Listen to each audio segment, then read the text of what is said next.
It's the fear of not only just getting better, but what happens if you actually get better and then you crash again. That pain of improving and then falling backwards again is extremely scary. And I know I had this a lot.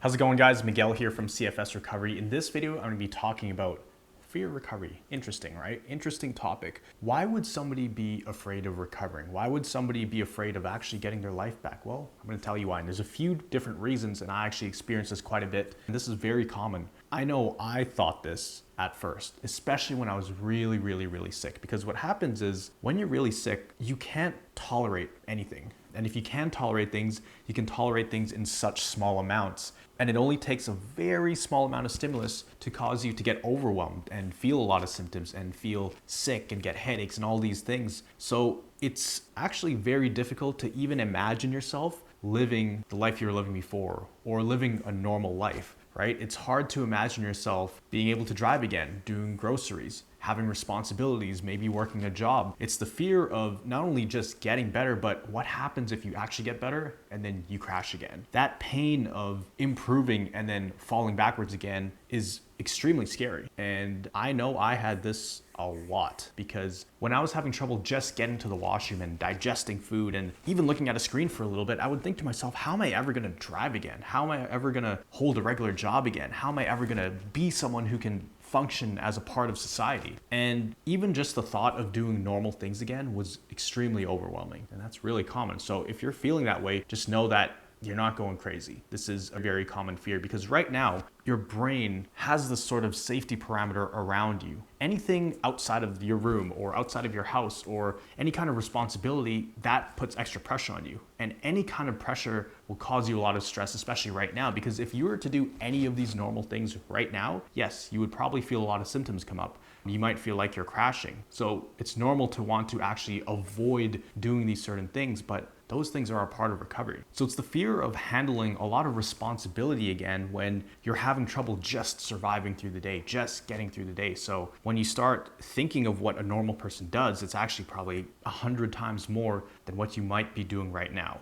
Maybe you're a little bit better though, right? Maybe you're actually able to function. Well, you can get to that point in recovery where you can't even imagine the pain of losing everything again. I know this because throughout my 4.5 years with this, I would go back to work, then I would work a little bit too much, then I would actually relapse. And then I would get sick for another 4, 5, 6 months. I'd have to give away all my personal training clients. I'd have to go back home, back to the drawing board, rest, be in bed, be in the house for several months. And then I'd work my way back into it. And then I'd work back into personal training, and then I'd end up having a bad crash again, end up in the hospital after a handful of months, start from square one again, if not actually lower than square one, because I kept going backwards every year. And I did this about 3 or 4 times where I actually came back to work, gained a lot of my life back, and then crashed even further. Went back, gained a lot of my life back, crashed even further. So it was almost like this PTSD of recovering because I knew how the story went. I knew that every time I recover, I just end up getting worse after. I keep over pushing it. I would actually end up further back than before. And it got to a point where I just didn't want to do that anymore.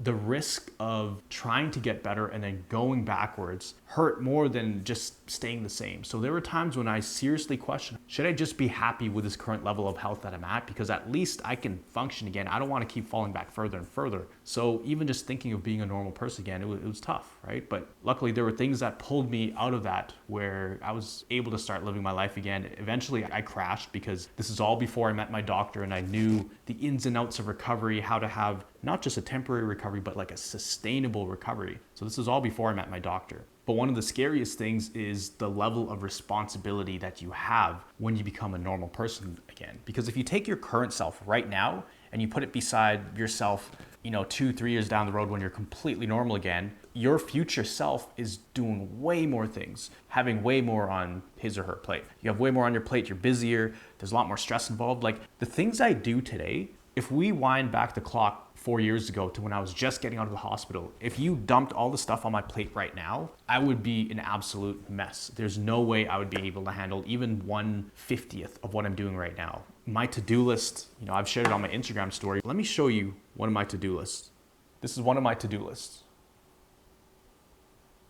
Look at all that. Crazy, right? That's one of them. And so it can be very overwhelming, but you have to understand that the person you are when you recover is going to think very different from how you're currently thinking. Right now, a lot of stuff is based off of emotion. There's a lot of fear, worry, anxiety, because you just don't fully understand what's going on. Or maybe you do understand, but you just haven't seen it work, right? Because all this information I share on my channel is great, but it's not until you start applying it and seeing it and feeling it actually working where you're able to actually believe in these concepts and see it happening for yourself and gain momentum. There's information, then there's applying information. Once you start applying it, you get the ball rolling, you start gaining momentum, and then you start to build this different mindset, because every time you feel symptoms, you're no longer worrying, because this is all part of the plan. This is expected. Every time you have fatigue for a week and you have the initial thought of, oh, am I going backwards? No, you're able to shut that down immediately because you know how progress cycles work.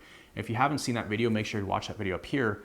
Adjustment periods versus crashes, as well as progress cycles. I dive really deep into that. Once you understand all these things, it builds a new way of thinking, and you're actually able to handle way more stress than you could before. And I don't even call it stress anymore. Like the things I have on my plate, I mean, you wouldn't believe, I get about 40, maybe 50 comments a day. At one point, I was handling all of them myself, replying to people on YouTube, Facebook, Instagram, people reaching out through email, people reaching out in the program while filming videos, editing videos, posting videos on Instagram, TikTok, Facebook. It was just a crazy mess while building the program and recording content for that and building our whole Discord channel. It was crazy, right? While also hopping on application calls with people, emailing back and forth, right? So there was a lot of stuff on my plate. Now I have extra help with it, but if I was in the same mindset as before, in my recovery mindset and my mindset where I was still sick, there is no way, no chance at all that I would be able to handle all the things I'm doing today. So just know that once you do start doing normal things again and start rebuilding your life, not only do things change physically, but mentally, you're actually able to handle a lot more. So the fear of recovery, it's very real, but just know that that fear comes from you comparing where you are today to where you will be in the future and thinking that you're going to have the same mindset and the same reactions to certain things. But no, you're going to be in a completely different headspace in the future when you're recovered. You won't even think about, did I do too many steps today?